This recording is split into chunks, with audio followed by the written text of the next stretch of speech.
Immanuel Kant wondered if appearance is a reasonable reflection of reality. Can we know what things are like in and of themselves, stripped of all appearance? If we delve deeply into this question, we discover that it's really asking if we can divorce form from content, syntax from signifier, the universal from the particular. If we stripped science of its appearance, what would we find? We would find mathematics. Science believes only in appearance, and so it dismisses mathematics as an unreal abstraction. It cannot conceive of structure without appearance. Imagine a world of pure syntax, pure structure, pure mathematics, a world with no appearance, a world where scientific observation was useless because there was nothing to observe. How would you approach that world? What would you use to investigate it? You would use reason and logic, naturally, and these produce pure analytic a priori mathematics.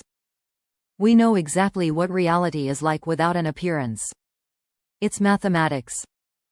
Kant, unfortunately, believed that if you removed the appearance from something it became an infinite, impenetrable mystery.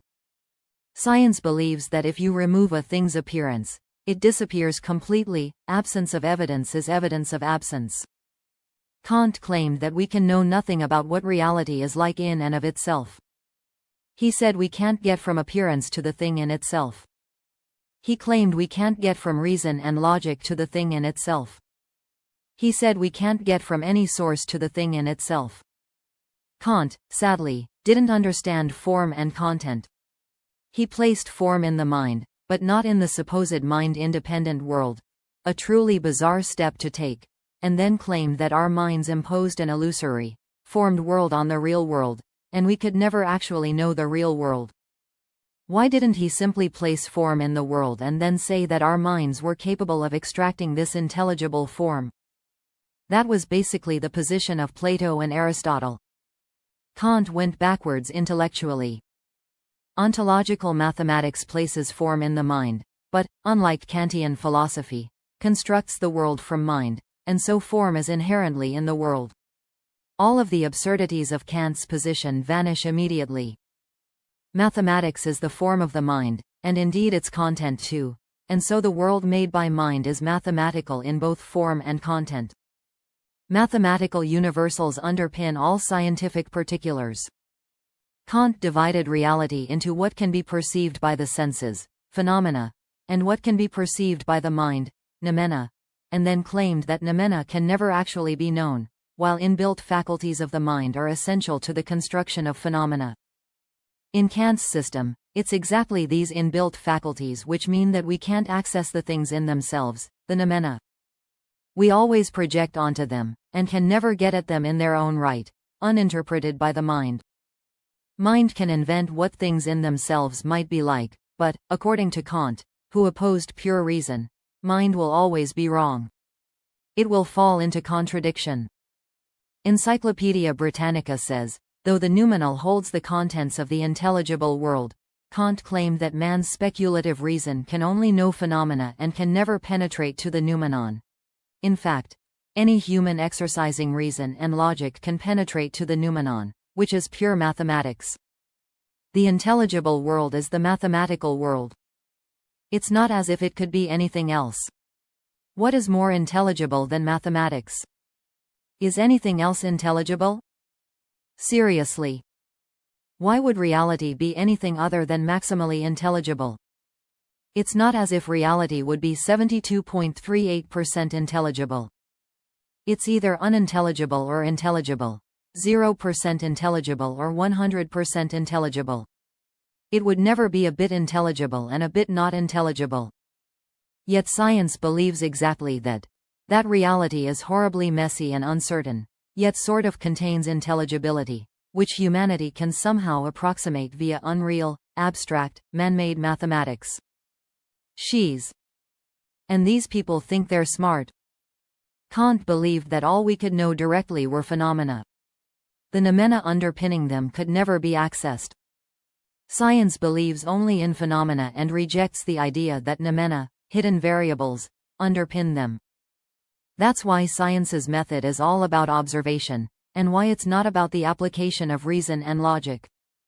Patrick Cannon wrote, David Hume argued that we often assume that if event B always follows event A, then A caused B. We believe there is a necessary connection, that is, a relationship which can be no other way, between A and B. Strictly speaking though, Hume added, the most we can logically claim is that up until now heavy objects have always fallen downwards. And the only basis for thinking that the same connection will hold, for example, a cup will subsequently hit the floor when dropped, is our belief that the future will continue to resemble the past. That belief, Hume continued, we gain merely through custom or habit. In other words, Hume was saying that all our ideas about causation are down to our own habituation to associated events, and that's it. Thus, the causal connections we make have nothing to do with knowledge of any necessary connection, but rather we derive them from our experience. Strictly speaking, we have no justification for claiming knowledge of causality. Hume's arguments are some of the most ridiculous ever presented in philosophy. They are what you get when you deny the ontological intelligibility of reality, as all empiricists do. If the only things that exist are what you observe, then, since causation cannot be observed, it cannot exist. Ta-da! The problem here is that causation belongs to the rational, intelligible order, not the empirical, sensible order. We don't know about causation via observation. We know about it via reason and logic. Hume literally left out the most important part of reality, the intelligible part. All empiricists do. They reject intelligible universals and care only about sensible particulars, and so, since intelligibility isn't sensible, it is excluded from the empiricist's account of reality. This is by dogmatic decree, by ideological methodology, not because they have any actual reasons for this exclusion, beyond their sensory bias. For Kant, our minds imposed cause and effect on the world. Cause and effect did not exist in the world in itself, he claimed. This is another spectacularly preposterous argument, as bad as Hume's original argument where he denied the existence of causation because he was a sensing type and couldn't sense it. The idea that reality might comprise more than what he could sense never occurred to Hume. The same problem afflicts all scientists today, which is why they have such crazy ideas about mathematics. You cannot manufacture causation in a world without causation. You cannot impose it on the world if it isn't in the world. The causation imagined by the mind would immediately be at total odds with the absence of causation in the noumenal world supposedly underpinning the phenomenal world. In fact, causation belongs to the mathematical mind, and since the mathematical mind makes the world, causation is automatically a real thing in the real world. Causation is built into the building blocks of reality, the sinusoidal waves, the basis thoughts of causation. Causation is innate to thought itself because thoughts are mathematical entities with causation encoded in their operations, in their inherent mathematical laws. Kant said that the phenomenal world was governed by Newton's deterministic laws of motion. These did not apply to the noumenal world, he insisted. Kant thus created a ridiculous Cartesian substance dualism between phenomenal reality and noumenal reality. So, gravity existed in the phenomenal world, imposed by the mind, but not in the mind-independent real world, in Kant's worldview. There is no such dualism. There is only a causal monism. For Kant, Newton's laws were effectively psychological rather than physical, since they did not pertain to reality in itself and were instead, all in the mind. Given Kant's philosophy, he could have been the greatest exponent of the New Age mantra that everyone has their own path and own truth, i.e., they impose their own reality on the world. Instead, he claimed that everyone was running the same Newtonian phenomenal cognitive architecture, but from their own point of view, so that everyone could agree on what was objectively happening in the world, rather than seeing their own solipsistic world. Kant labeled the presumed concordance of human experiences empirical realism. Of course, if there's no reason for the phenomenal world to agree with the noumenal world, why should there be any agreement between one person's phenomenal world and the next person's? Kant, regarded by academic philosophers as the greatest philosopher, is surely one of the most ridiculous philosophers. Hegel was vastly superior and corrected all of Kant's disastrous errors. Think of every human having a video game mind, i.e., each person can run the world as a computer game, and all the laws of the game are built into each mind. Everyone can play the world game on their own. They don't need anyone else.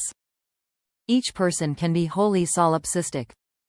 Kant presents a worldview that could be presented in such terms, i.e., by saying that forms exist in our individual minds and not in the world itself. We can all individually apply our forms to the world and create our own world. This is in fact what dreaming is. Everyone dreams individually and creates their own individual world. Kant's philosophy can be presented in exactly these terms. Everyone is hermetically sealed off from everyone else and dreaming individually. We have no contact with anyone else. We just imagine we do. That would be wholly consistent with Kant's model of reality, by which our individual minds are the authors of individual reality. But Kant doesn't seal us all off from each other. He claims instead that we are all sharing exactly the same phenomenal reality. In video game terms, we are not playing the game individually. Rather, we are all playing the game together, which means that the forms in every individual mind in fact have to be perfectly coordinated with the forms in every other mind. This means that Newton's laws of physics have to apply across the entire collection of minds, which means they are collective forms rather than individual forms, but that would work only if there was a collective mind, and Kant never posited any such thing. Indeed, it would contradict his entire philosophy since it would effectively abolish the individual.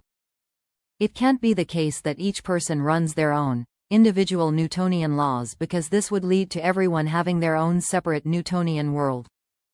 Kant requires them all to belong to the same Newtonian world, and that means the Newtonian laws in one mind must also take into account the Newtonian laws in every other mind, and exactly, flawlessly, coordinate with them. Any glitch at all would introduce fatal contradictions into reality and it would dissolve into chaos. Now, it's one thing to locate the laws of Newton in each individual mind, as in an individual video game. It's an entirely different thing to have a networked video game, involving every mind in existence and all showing exactly the same world, but from each individual perspective. That's an infinitely more difficult exercise to pull off. It has to be a networked game that never goes wrong, never glitches, never runs out of memory, never suffers any hard drive failures, never becomes corrupted and never once needs to reboot.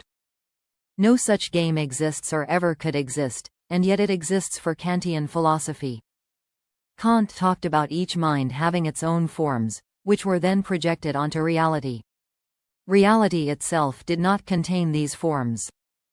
But that's not actually how Kant's system functions. He requires collective forms, not individual forms, i.e., every form in any one mind has to be able to take into account and respond exactly to the forms in every other mind in order to create a seamless, common reality. The forms, therefore, are not individual but collective, and imply a collective mind running reality. Each mind is not imposing its own reality. All minds are operating in concert and imposing their collective reality. By Occam's razor, we must look for the simplest system. What is simpler? To place forms individually in every mind, as Kant proposed, without ever discussing how individual forms could function collectively, without having any means to communicate and coordinate with each other, or to place all the forms in the world itself, so that every mind that interacts with the real world automatically gets a consistent view of that world, because they are dealing with a unitary set of forms that guarantees consistency across all different perspectives. Self-evidently, the latter option is much simpler and much more powerful and coherent. And it's fully compatible with the scientific worldview. Kant wrote, "Hitherto it has been assumed that all our knowledge must conform to objects. But all attempts to extend our knowledge of objects by establishing something in regard to them a priori, by means of concepts, have, on this assumption, ended in failure. We must therefore make trial whether we may not have more success in the tasks of metaphysics, if we suppose that objects must conform to our knowledge." Why did Kant decide that objects must conform to our knowledge? rather than that our knowledge must conform to real objects.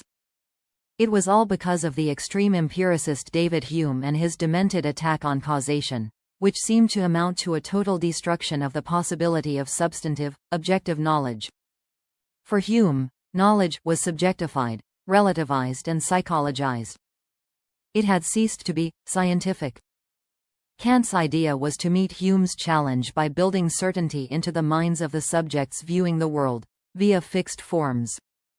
But this project was fundamentally misguided, since Kant could just as readily have asserted that the fixed forms existed in the world itself, even though they couldn't be seen. This was the classical position of Plato and Aristotle. We don't need to physically see something to know it's there. This is the difference between rationalism and empiricism, between universals and particulars, between intelligibility and sensibility. In effect, Hume said that we can't perceive causation and so it doesn't exist because only what can be perceived exists. This is what empiricism is all about. Kant said that we can't perceive causation, but it does exist because it is literally built into the architecture of our mind, into our mental operating system. Using the exact same logic, there was absolutely nothing to stop Kant saying that it is built into the architecture of the world, into the operating system of the world. This is exactly what ontological mathematics does. Why did Kant place forms in subjects rather than in objects? It might seem that it was because he had begun to doubt the power of pure reason, hence why he wrote the Critique of Pure Reason. In other words, Kant was an empiricist, an opponent of rationalism, but not as fanatical as the likes of Hume and Berkeley. He believed he had found a way to reconcile rationalism and empiricism by placing intelligibility in the structure of the mind rather than in the structure of the world. This served his true aim and real agenda: to save Christian faith from Newtonian deterministic science. Kant said, "I had to deny knowledge in order to make room for faith. By removing form, reason, from the world and placing it instead in the subjective mind, Kant rendered the world itself totally mysterious, a place without reason, and made it a place where the Christian God could be hidden, completely protected from science." Kant was thus a deranged theological empiricist, trying to save faith from reason, using an amended version of Hume's empiricism. Hume was an atheist who hated reason and worshipped the senses. Kant was a Christian fanatic, a Lutheran, who hated reason and worshipped faith. Kant agreed with Luther's declaration that reason is the devil's whore, that it's inherently deceptive and corrupting, and the deadliest enemy of faith. Kant's system is the best ever devised to reconcile faith and science by placing them in completely different magisteria. Science deals with knowable phenomena. Religion deals with unknowable noumena. Since we cannot know the noumenal world, we must place our faith in it, so the argument goes. Hegel, who destroyed Kantianism, said, "What is rational is real and what is real is rational." Hegel left no room for faith. He reversed Kant's project. He built pure reason into everything, and thus offered the prospect of explaining everything. Hegel explained the world in terms of philosophical metaphysics, but philosophical metaphysics is incompatible with science. To resolve this problem, philosophical metaphysics has to be replaced by mathematical metaphysics, hence ontological mathematics. Ontological mathematics ends Kantian philosophy. It leaves no room for the Christian God. It ends faith. It is the ultimate celebration of pure reason and intelligibility. It explains everything. Here's a quick rule of thumb. Anyone who wants to promote a world of faith, emotion, mysticism, or empiricism always has to attack pure reason, which is to say pure intelligibility. Reason is always their deadliest enemy. It destroys all of their hiding places. Plato had a fully intelligible noumenal world outside the phenomenal physical world, which we could access via intellectual intuition, reason and logic, but not via the physical senses. Kant basically replaced Plato's intelligible domain outside space and time with an unintelligible domain of faith, mysticism and God, and relocated all of Plato's forms, and the forms of space and time, into the individual mind observing the sensory world. Kant unquestionably made the best ever attempt to allow Christian faith to coexist with science, but at the expense of destroying real knowledge and replacing it with fictitious phenomenal knowledge. Science, funnily enough, also deals with fictitious phenomenal knowledge and dismisses real noumenal knowledge, which is to say pure mathematical knowledge, the quintessence of intelligibility. Hegel took Plato's forms and made them into a dynamic system interacting with the sensory world, and teleologically driving the mind to a final state of absolute knowledge, God knowledge. Ontological mathematics achieves all of this using the purest, most analytic reason and logic. Because ontological mathematics is, obviously, mathematical, it can fully determine science, thus bringing to an end scientific empiricism, materialism and phenomenalism.